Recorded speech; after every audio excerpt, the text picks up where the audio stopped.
Imagine standing atop a hellish cliff, surrounded by enemies, under constant fire, while your comrades lie fallen, bleeding, and dying around you. Now imagine doing this without a single weapon to defend yourself. A man considered a coward by his own comrades saved 75 lives in a single night, repeatedly descending a cliff under enemy fire. His only weapons were his faith and his hands. This is the true story of Desmond Doss, the soldier who proved that the greatest courage comes not from a weapon, but from the human heart.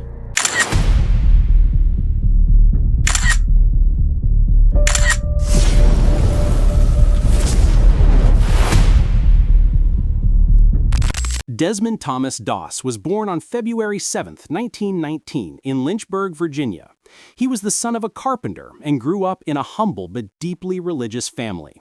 His childhood was marked by two traumatic events that forever shaped his views on violence and life, creating the moral foundation that would later transform him into one of the most unlikely heroes of World War II.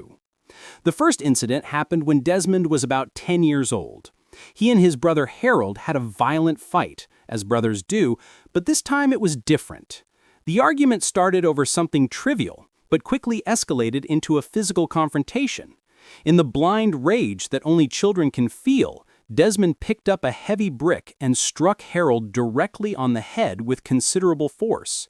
His brother instantly fell unconscious to the ground, blood streaming down his face in crimson streams. In that terrifying moment that seemed to last an eternity, Desmond thought he had killed his own brother, his best friend, his childhood companion. Harold survived after emergency medical treatment, but the experience scarred Desmond deeply in ways that would never leave him.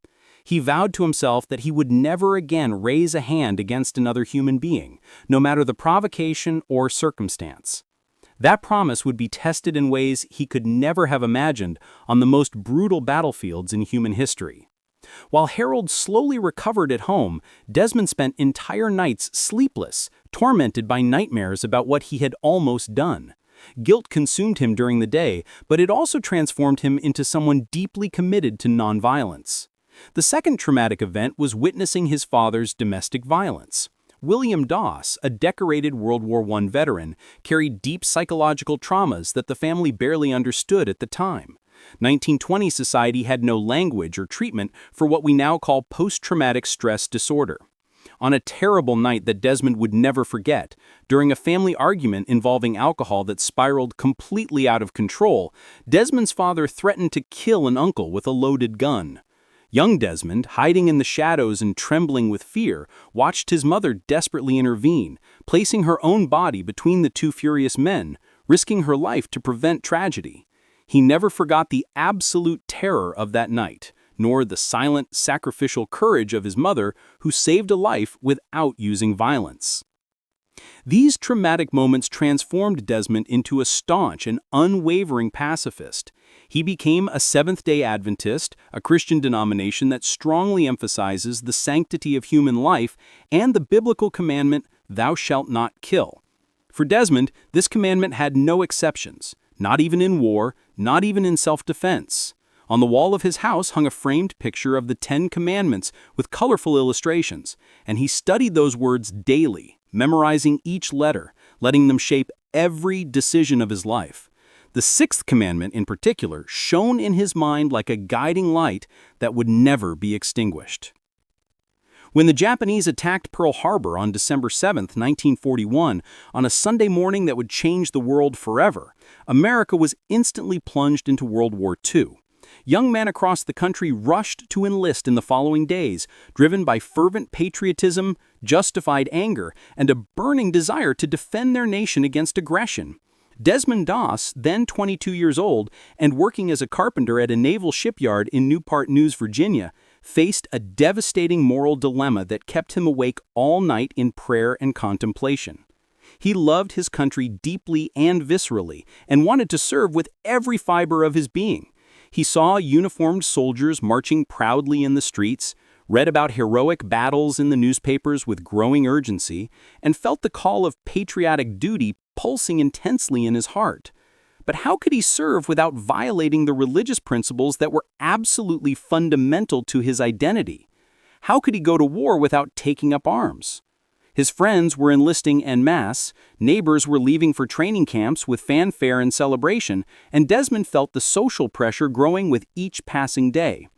Some Seventh-day Adventists chose jobs in munitions factories or other civilian positions deemed essential to the war effort. Others, more radical in their pacifist convictions, accepted federal prison rather than any commitment to the military complex. Desmond prayed intensely for weeks, often kneeling by his bed late into the night seeking clear divine guidance on the right path. The answer eventually came with surprising clarity that he interpreted as direct communication from God. He would become a combat medic. He could save precious lives instead of taking them. He would be as patriotic and useful as any infantry soldier, but his weapon would be the medic kit, not the rifle. In April 1942, with unwavering determination, but also understandable apprehension, he officially enlisted in the American Army as a conscientious objector, a rare and poorly understood legal category. The recruiter at the enlistment center looked at him with an obvious mixture of confusion, irritation, and barely disguised disdain.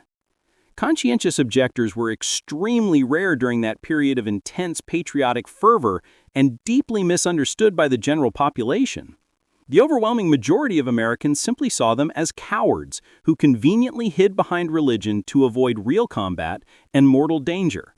Some even considered them traitors in times of national war. His fiancée, Dorothy Schutte, a sweet and deeply religious young woman he had met at church, supported his difficult decision with unwavering loyalty, though deeply concerned for his physical and emotional safety. She saw the ironclad determination in Desmond's eyes and intuitively understood that he could not betray his deepest convictions, no matter the social or personal cost. The night before his departure for basic training camp, they sat together in silence on the pew of the local church, hands tightly intertwined, each silently praying for the uncertain and terrifying future that lay ahead. When Desmond finally left for basic training camp at Fort Jackson, South Carolina, they both knew with grim certainty that the road ahead would be extraordinarily difficult, perhaps impossible to survive unscathed. Desmond arrived at basic training camp at Fort Jackson and immediately became the main target of intense hostility. His platoon mates saw him as a dangerous burden and a direct threat to their future lives. How could they trust someone who categorically refused to pick up a weapon? In the suffocating heat of actual battle, when lives absolutely depend on adequate covering fire, Desmond would be completely useless, or worse, a deadly liability that would put everyone at increased risk. The drill sergeants, men hardened by years of military service, were even more brutal and ruthless in their opposition. They saw Desmond as an existential threat to the unit's cohesion and the sacred military discipline that kept soldiers alive in combat. They systematically tried to break him through extreme physical punishment and constant humiliation meticulously calculated to destroy his spirit and force him to voluntarily give up. He invariably received the worst imaginable details, the most degrading and inhumane tasks, the longest marches with extra equipment deliberately added to his pack. While other exhausted soldiers slept after grueling days, Desmond cleaned fetid latrines, washed barrack floors with toothbrushes, or was forced to dig trenches that he then had to refill in completely pointless exercises designed only to break his will. His fellow soldiers, many of them only 18 or 19 years old, avoided him completely as if he had a contagious disease or cruelly provoked him with surprising inventiveness. They repeatedly called him a coward, a traitor who put religion above country, a hypocritical religious phony using God as a convenient excuse. Some openly planned actual violence against him, whispering in shadowy groups about accidents during dangerous training exercises. There were terrifying nights when Desmond went to his bunk knowing with reasonable certainty that he might not wake up alive the next morning. The threat of violence was palpable, real, and deadly, permeating every moment of his existence in the camp. A particularly violent and unstable soldier, whose older brother had died at Pearl Harbor and harbored a deep hatred, publicly and repeatedly swore that he would personally kill Desmond before they reached actual combat. During nighttime exercises in open fields without direct supervision, he found multiple opportunities to create genuinely dangerous situations, pushing Desmond out of formations on uneven terrain, accidentally dropping heavy equipment on him, creating situations where he could be seriously injured. Desmond never reported any of these incidents to superior officers, justifiably fearing that complaining would only dramatically worsen things and confirm his supposed weakness. But Desmond never retaliated violently, never complained bitterly, never gave up or asked for a leave of absence. While other soldiers rested after exercises, he obsessively practiced medical techniques with his kit until his hands executed each movement perfectly, even in complete darkness and under extreme pressure. When insulted with the cruelest words, he responded with disconcerting gentleness that confused his aggressors. When given the worst degrading tasks, he completed them flawlessly, without complaint, and even spontaneously offered help to other soldiers with their own responsibilities. The psychological pressure to quit was immense, constant, and came from literally every direction. Senior officers regularly summoned him to private meetings in closed offices, offering immediate honorable discharge if he would simply abandon his stubborn position and admit he had made a mistake. It would be incredibly easy to accept, go home, marry Dorothy in a beautiful ceremony, and live in comfortable peace far from that daily psychological and physical torture. But Desmond knew with unwavering conviction that his mission was infinitely greater than his personal comfort or safety. He had to prove to the skeptical world that true courage didn't come from a weapon, and that genuine faith could withstand absolutely any test, no matter how severe. The Army finally attempted to force Desmond out through formal legal means when intimidation tactics completely failed. He was court-martialed on the very serious charge of refusing direct orders from a superior officer to carry a weapon, an offense that in wartime could technically result in execution. If convicted, he would almost certainly face prolonged military imprisonment under brutal conditions and permanent dishonor that would follow him for the rest of his life. Everything he had fought so hard for would be irreversibly lost, and his message about serving with conviction would be silenced before it even began. The military trial was extraordinarily tense and laden with significance that went far beyond an individual soldier. Experienced military prosecutors argued passionately and with seemingly irrefutable logic that Desmond represented an unacceptable risk to his unit and potentially to the entire military operation. How could he possibly be considered a soldier if he adamantly refused to use the absolutely basic and fundamental tool of every soldier since the beginning of organized warfare? Wasn't his convenient religious stance simply an elaborate and cowardly excuse to avoid the real and mortal danger of combat, preserving his own skin while others died? Wasn't he simply a coward elaborately disguised as a man of deep faith? The arguments were devastatingly effective and meticulously calculated to destroy any sympathy he might have had among the officers serving as jury. Witnesses were formally called one after another, including multiple soldiers from his unit who testified under oath that they absolutely did not trust Desmond and did not want to serve alongside him in combat. One experienced sergeant emphatically stated that taking Desmond into actual combat would be like carrying an iron anchor instead of a life preserver, dragging the entire unit down. Another soldier categorically stated that Desmond's stubborn refusal dramatically weakened the morale of the entire unit, creating corrosive doubts about who was truly committed to the mission of defeating the enemy. Desmond calmly defended himself before the hostile court, but with an absolutely unwavering conviction that impressed even his harshest and most cynical critics. He patiently explained that he was not a complete pacifist opposed to all participation in the war. He was a genuine conscientious objector, willing to serve directly on the front lines as a combat medic, where the danger would be objectively as great as any infantry soldier would face, perhaps even greater. He meticulously cited specific military regulations that explicitly permitted conscientious objectors to serve in essential non-combatant roles.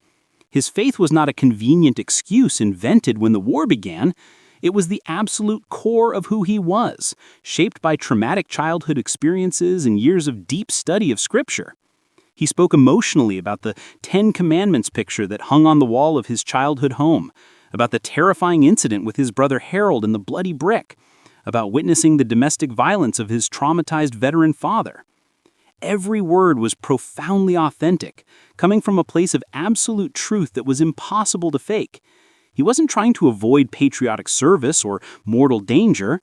He was desperately trying to serve his country in a way that was entirely consistent with his deepest conscience, saving precious American lives instead of taking Japanese or German lives. The case attracted unexpected and growing public attention beyond the gray walls of the military base. His Adventist church mobilized organized national support, arguing persuasively in newspaper editorials that denying Desmond the fundamental right to serve according to his sincere religious convictions violated the most fundamental principles of religious freedom for which America itself was fighting against tyranny. Letters arrived daily from ordinary civilians who admired his extraordinary moral courage in the face of overwhelming pressure. Newspapers in multiple states began covering the case with growing interest, dramatically dividing public opinion between those who saw him as a hero of conscience and those who saw him as a coward in disguise. Eventually, after intense deliberation and heated debate, the Army reluctantly backed down from its position. Desmond would be officially permitted to serve as a combat medic without carrying a firearm. But the legal victory came with bitter and dangerous caveats. He still faced deep scorn from many fellow soldiers who saw the decision as an unacceptable institutional weakness and a dangerous precedent. Proving oneself on paper was relatively easy, but proving oneself on the bloody battlefield would be utterly, radically different and potentially fatal. In 1944, the 77th Infantry Division, now officially including Desmond as a combat medic, was sent to the Pacific Theater on overcrowded transport ships. The sea voyage across the ocean was tense and claustrophobic, with Desmond still socially isolated by many of his comrades who viewed him with deep distrust and resentment. They maintained a deliberate physical and emotional distance around him, creating a social vacuum around him. His first real ordeal in active combat came at the Battle of Guam, a strategically crucial island under Japanese control since the early days of the war. Retaking it meant brutal and bloody combat in dense tropical jungle against enemies fanatically determined to fight to the death, preferring ritual suicide to humiliating surrender. When the gunfire began on the foggy morning of July 21, 1944, something absolutely extraordinary happened that would forever change perceptions. While other soldiers instinctively sought cover behind trees and rocks and automatically returned fire, Desmond deliberately ran toward mortal danger with singular purpose and total focus. Every time he heard the desperate and terrifying cry of "Medic! Medic!" he instantly moved toward the wounded, completely exposed to the intense enemy fire that seemed to specifically follow his every movement like a hunter pursuing prey. His fellow soldiers watched in utter disbelief, caught between genuine admiration and paralyzing shock. The man they had repeatedly called a coward was displaying courage that literally defied all normal human logic and basic instinct for self-preservation. Without any weapon to defend himself, unable to fight back when directly attacked, Desmond treated the wounded under sustained machine gun fire that sliced leaves and branches above his head, and heavy mortar fire that exploded close enough to repeatedly cover him in dirt and shrapnel. He dragged men 3 times his weight to relative safety, their boots slipping precariously in bloody mud and exposed entrails. During a particularly intense patrol that quickly turned into a well-planned, deadly ambush, Desmond saved several men in rapid succession that seemed physically impossible for one man alone. A young soldier was hit by precise Japanese sniper fire hidden in the neck, arterial blood gushing in rhythmic pulses indicating a severed carotid artery.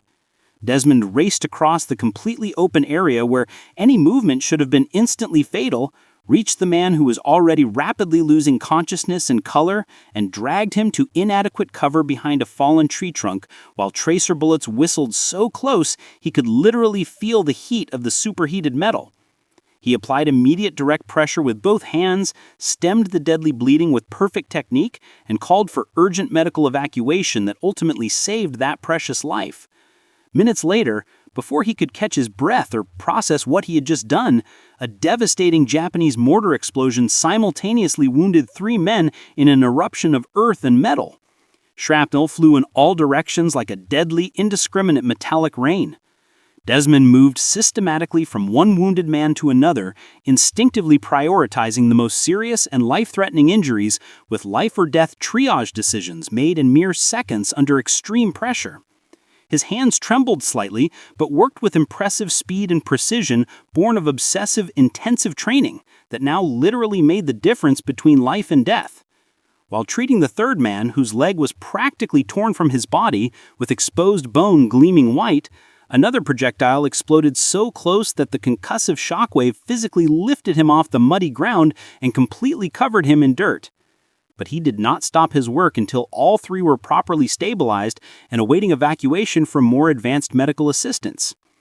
That night, when the exhausted soldiers finally rested in hastily dug makeshift trenches, they spoke in reverent, almost religious tones about what they had witnessed that bloody day. The coward had saved men who had cruelly insulted him. He had risked his life repeatedly for those who had literally wished for his death during training. He showed no detectable resentment, no calculated hesitation. He treated each wounded soldier with equal, total dedication, regardless of how cruelly they had treated him before. After Guam, the attitude toward Desmond changed dramatically. Men who had insulted him now sought him out, ashamed. They apologized for their hasty judgments. They acknowledged that they had witnessed something extraordinary. Pure courage, uncorrupted by hatred or violence. Soldiers began to trust Desmond in ways they had never trusted other medics. They knew that if they were wounded, this man would risk everything to save them. No matter how dangerous the situation, Desmond would come. This certainty offered profound comfort to men facing death daily. A soldier named Glenn confessed to Desmond that he had planned to kill him during training. Now, with tears in his eyes, he thanked God for not having carried out that plan. Desmond had saved his life in Guam. The transformation from hatred to gratitude was complete. Officers who had previously wanted to expel him now praised him. Action reports repeatedly cited his bravery. He was breaking stereotypes and forcing the Army to reconsider its assumptions about courage and duty. But Desmond remained humble.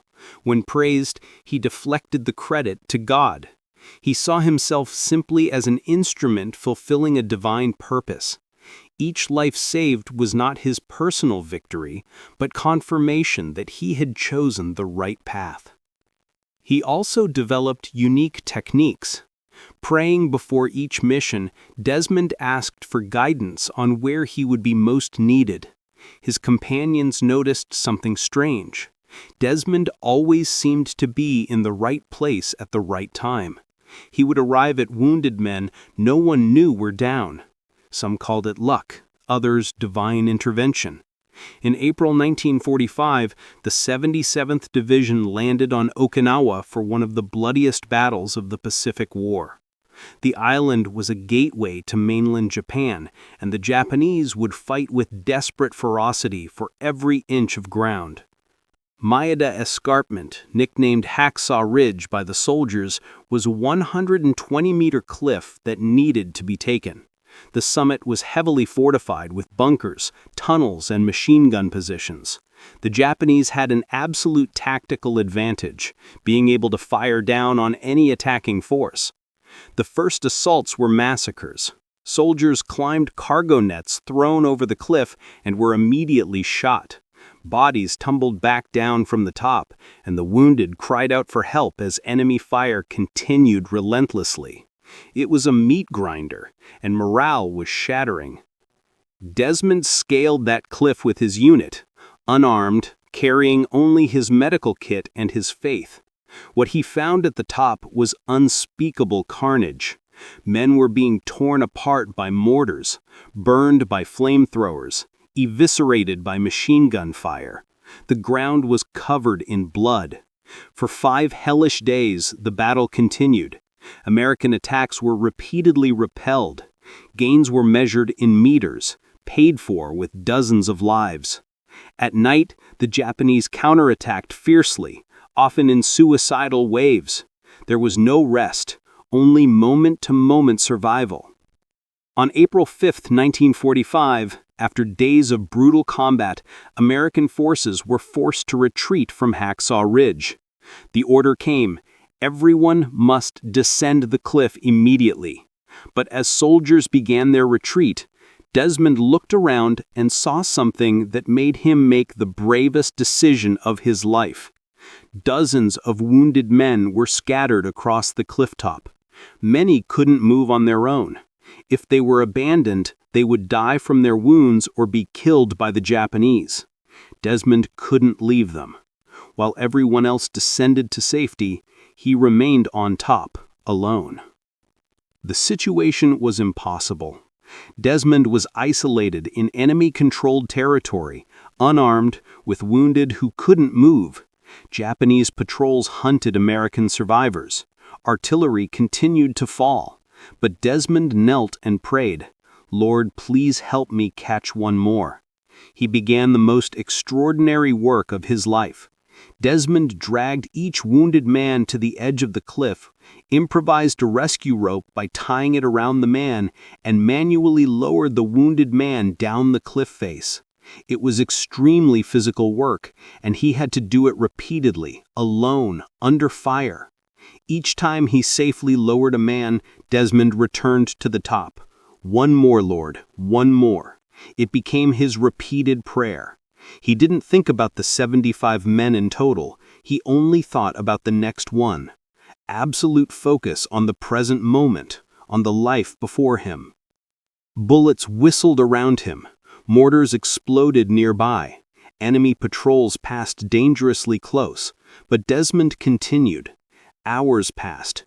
Night fell, making everything more dangerous. Still he persisted, finding the wounded in the darkness, offering water, words of comfort, and salvation. When dawn broke, Desmond had accomplished the impossible. 75 men who should have died were alive, rescued by an unarmed man during the longest night of their lives. Soldiers below the cliff watched with growing awe as body after body was lowered down the rope. The rescued men told incredible stories. Desmond found them in destroyed bunkers, in mortar craters, scattered across open areas. He treated terrible wounds with limited supplies. He comforted dying men, promising they wouldn't be abandoned. And he kept that promise. But the Battle of Okinawa was not over. In the following days, Desmond continued saving lives. On May 21st, during another intense attack, he was seriously wounded by a grenade. Shrapnel pierced his legs, causing injuries that should have been fatal. Even wounded, Desmond treated his own injuries and waited for 5 hours for rescue, allowing other more seriously wounded soldiers to be evacuated first. When he was finally carried off on a stretcher, a gunfight forced the carriers to seek cover. Desmond rolled off the stretcher, allowing a more seriously wounded soldier to be evacuated in his place. During the evacuation, he was hit again, this time by sniper fire that fractured his arm. Desmond improvised a splint using the rifle stock that had fallen off, the only time he touched a weapon during the war. The irony did not go unnoticed. His injuries ended his military service. Desmond was evacuated from Okinawa and returned to the United States. But he had left a legacy that would forever transform how the military viewed courage, faith, and service. On October 12, 1945, in a solemn ceremony held at the White House in Washington, D.C., Desmond Doss became the first conscientious objector in American history to receive the Medal of Honor, the highest military decoration the nation can bestow. President Harry Truman personally placed the heavy medal around his neck, with hands trembling slightly with emotion, uttering words that would echo through history, that he would rather receive this particular honor than be President of the United States. The moment was laden with profound significance, an entire country officially recognizing that true courage completely transcends weapons and violence. The official citation meticulously documented his extraordinary bravery and actions that defied comprehension, saving 75 men in a single impossible night at Hacksaw Ridge, repeated acts of courage in Guam and Leyte, and demonstrating consistent valor beyond the call of duty on multiple occasions. But cold numbers and military statistics don't remotely capture what Desmond accomplished in visceral reality. He irrefutably proved that genuine courage doesn't require firearms, that profound faith can be literally stronger than flying bullets, and that saving precious lives is as heroic as fighting and killing. Each dry statistic represented a son returning alive to his hopeful mother, a husband embracing his wife again after agonizing separation, a father meeting his newborn son for the first time. His story challenged deeply ingrained perceptions throughout the nation and armed forces. Soldiers who once despised conscientious objectors as cowards learned the hard way to respect them and acknowledge their unique, perhaps superior, courage. The American military significantly expanded policies allowing individuals to faithfully serve according to their sincere religious convictions, finally recognizing that diversity of conscience strengthened, not weakened, the armed forces as an institution. Desmond opened legal and cultural doors for thousands of others facing similar devastating conflicts between patriotic duty and unwavering personal faith. But the physical and psychological price Desmond paid for his heroism was extraordinarily, devastatingly high. His severe injuries caused debilitating health problems for the rest of his life. He lost an entire lung due to tuberculosis contracted during his long recovery after the war, a direct consequence of a severely compromised immune system. He suffered constant, unbearable chronic pain from the multiple metal fragments that remained permanently embedded in his body, some so dangerously close to vital organs that they could not be surgically removed without risk of death. He suffered significant permanent hearing loss from a nearby explosion that ruptured his eardrums. His body was broken in ways most people would never experience or could imagine, but his spirit remained miraculously intact and unwavering. Desmond finally married Dorothy in a simple but moving ceremony and tried to live a normal, quiet life in rural Virginia, away from the intense spotlight and media attention. He rarely spoke about the war or his traumatic experiences, consciously preferring to leave the bloody past in peace and gratefully focus on the present with profound gratitude. But his story constantly inspired others over the decades. Veterans regularly sought him out from all over the country, some to thank him personally and emotionally for their lives or the lives of close friends he had saved, others simply to be in the physical presence of someone who had demonstrated the absolute best of humanity amidst the worst of industrial warfare. Each visit deeply moved him to tears. He lived a long but difficult life until 2006, dying peacefully at the age of 87, surrounded by his extended family who loved him unconditionally. Until his last conscious days, Desmond humbly maintained that he was not a special hero, just an ordinary, imperfect man doing what God specifically called him to do. But for the 75 men he personally saved, for their families who welcomed them back alive, for their children and grandchildren who exist only because Desmond refused to give up, and for future generations who hear his story and are inspired to live with courage and moral conviction, Desmond Doss is and always will be the purest definition of true heroism. His extraordinary life teaches timeless lessons that resonate powerfully through the decades to our day. True courage is definitely acting despite paralyzing fear, not the absence of it. Deep convictions are absolutely worth defending even when literally everyone doubts, ridicules, and threatens. Saving a life always requires exponentially more courage than taking one because it demands placing oneself in extreme danger without the ability to fight back or defend oneself. And an unarmed man with genuine, unwavering faith can literally change the entire world and prove that strength of character infinitely surpasses strength of arms. Desmond's Medal of Honor is permanently displayed at the National Museum of American History in Washington, D.C., reminding visitors daily that the greatest heroes don't always carry firearms or kill enemies. Sometimes they carry only unwavering compassion, ironclad determination beyond human comprehension, and absolute faith that doing the right thing matters more than anything else, including their own lives.